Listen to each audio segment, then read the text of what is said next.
Hey guys, this week's video is dedicated to all the people who are in Ukraine going through this difficult time, to the hundreds and thousands of Jews who are on the front lines, to the 180 Chabad families that are spread throughout Ukraine who stayed with their communities.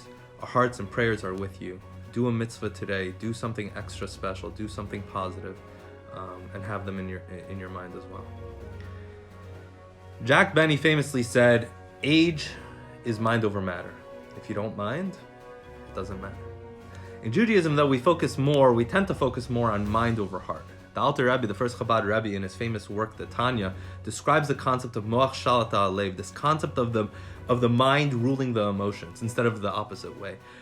Most mistakes in life, most bad decisions come from when our emotions get the better of us, when we follow our passions down the wrong path, when our rational mind gets turned off. That's when bad things happen. And the Alter Rebbe is saying is that God gave us the tool set to control our emotions. Is it easy? No, it's very hard. And it might feel overwhelming. I'm faced with so many temptations, so many challenges. How can you expect me to do the right thing? God gave us free will.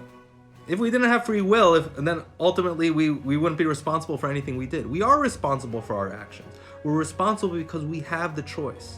We have the tools and the capability through work and effort to control our decisions, not let our emotions get the better of us and run away.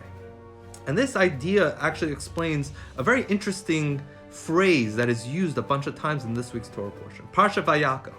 When describing the building of the tabernacle, the Torah uses an interesting phrase, chachmei lev, which means wise-hearted, to describe the people who gave of their talents in building the tabernacle. The carpenters, the people, all the women who made all the beautiful tapestries. It calls them chachmei lev, wise-hearted. Now the term wise-hearted seems to be an oxymoron, it seems to be a contradiction.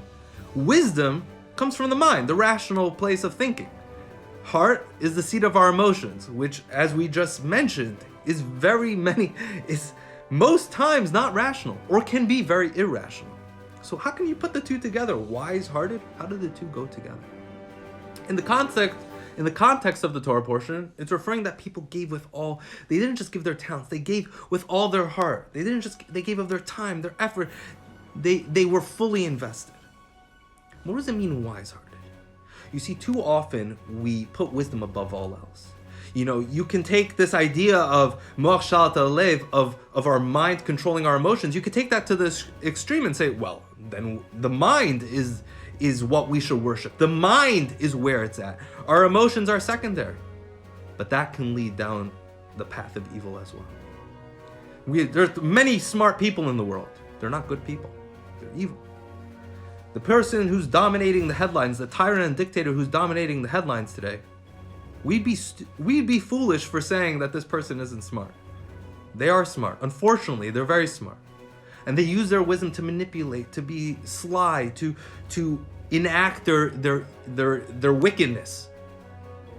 Wisdom in and of itself, without any emotions, without any heart, can lead to immorality. Good character traits, that comes from a good heart, having a good heart. So a wise heart means we need both. You can't have one without the other. Yes, we need the mind to differentiate between good and bad. But then we need the heart to be a good person. A mind without a heart is cold and sterile and can lead to all sorts of evil. But the heart also needs the mind to show it the way. We need both. We need the wisdom and we need the empathy. Shabbat Shalom.